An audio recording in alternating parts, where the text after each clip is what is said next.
Nessus had not yet reached the other side when we move forward into woods unmarked by any path.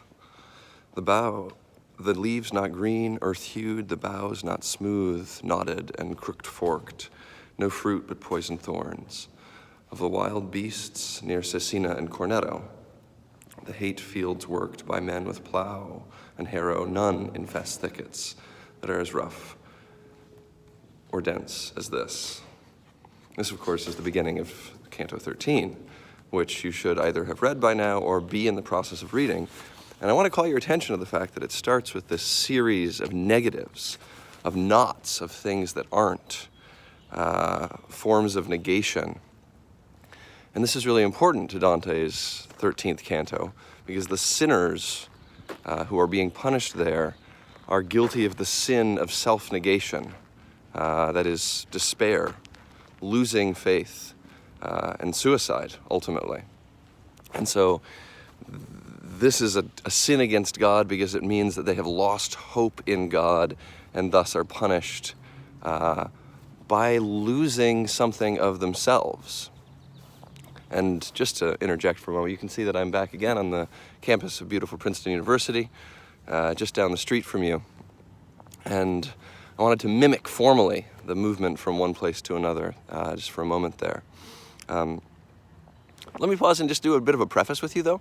I think it's kind of weird to remember in certain moments that you have both body and soul, whatever that means. It's easy to think of yourself just as a soul sort of moving through the world, but you're not, right? You have an actual body. So just take a second and consider when the last time you were reminded of that.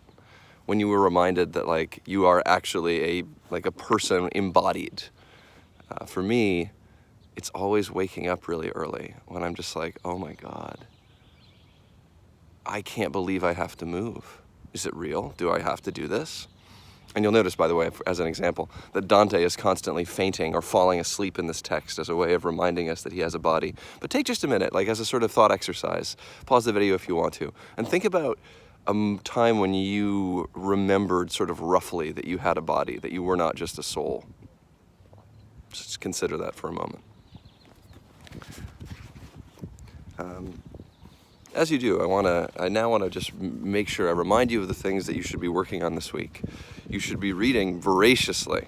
Hopefully you're already through Canto XIII, maybe Canto XV. By Sunday, I expect you to be to Canto XX. And this is because I'd really like to get off of this kind of step-by-step move through Dante. And this is one of the reasons you have a project. This project that is due on Friday, which hopefully you've spent a lot of the week working on. Next week, if we can get through Canto XX by Sunday, next week I'd like to sort of do something else, do something a little more inventive, creative. We won't have as much reading, but we'll be doing a bit of a creative project instead. I want to return to Canto XIII now that I've brought that up with you.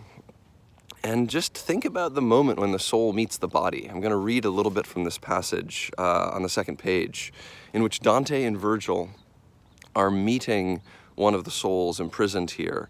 And the soul is imprisoned in a tree or a thorn that has the hanging body of the person whose soul is the tree. And Virgil actually asks Dante to tear a piece of the tree off. And it moaned, "Why do you break me?" Then after it had grown darker with blood, it began again and mourned, "Why have you torn me?" Have you no pity then? Once we were men, now we are stumps of wood. Your hand should show some mercy, though we'd been the souls of serpents. As flames spurt at one end of a green log, oozing sap at the other end, hissing with escaping air, so that branch flowed with words and blood together, at which my hand released the tip, and I stood like one in dread. I'm going to skip just a bit here down to the bottom of the page. The broken stem speaks. Your words have so much sweetness they contrive to draw me out of silence. I am enticed to talk a little while. And may it not prove burdensome to you. I am he who possessed both keys to Frederick's heart, and I turned either, unlocking and locking with so soft a twist, I kept his secrets from almost any other. To this, my glorious office, I stayed so true I lost both sleep and life.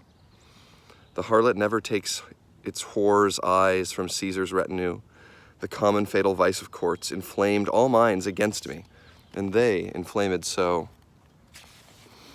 inflamed Augustus that the honors I claimed in gladness were converted into pain. My mind, in its disdainful temper, assumed dying would be a way to escape disdain, making me treat my juster self unjustly.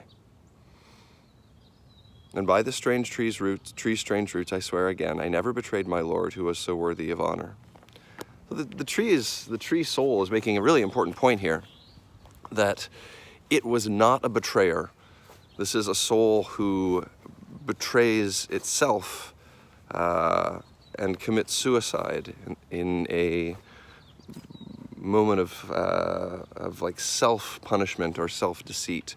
That this is a soul should tell you something about Dante's hell, or that this is rather a sin should tell you something about Dante's hell.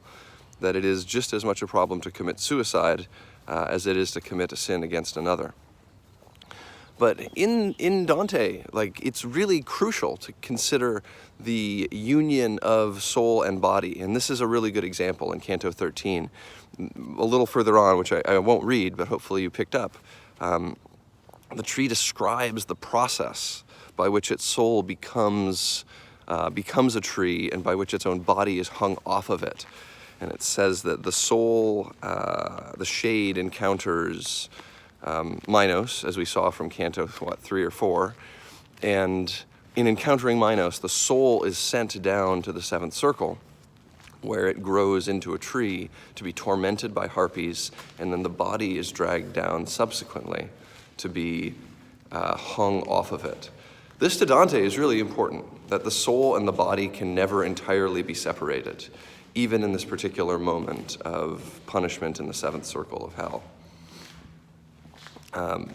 What I'd really like you to do in your discussion post later today is consider this union of soul and body. And I'm going to give you a passage to look at where you'll find that, so that you can consider in a close reading what it is to have soul and body combined in Dante's hell. The final thing I want to bring up today, before I cut this video off, is that you should really be prioritizing our meeting tomorrow. We have a Google Meet at 9 a.m. and I'm really excited to see you guys. I want to just connect with you and have a chance to actually have a conversation about how this class is going to move forward, because I think a lot of you have had a hard time catching up or feeling like you're part of the discussion, and I really want to make sure that you do. So please make sure that you are ready to go on Google Meet tomorrow morning at 9 a.m. We won't be talking too much about the content of Dante, but we will be catching up and talking a lot about just like where to go in the class and how things are going for you. Keep reading. Be well. Keep in touch.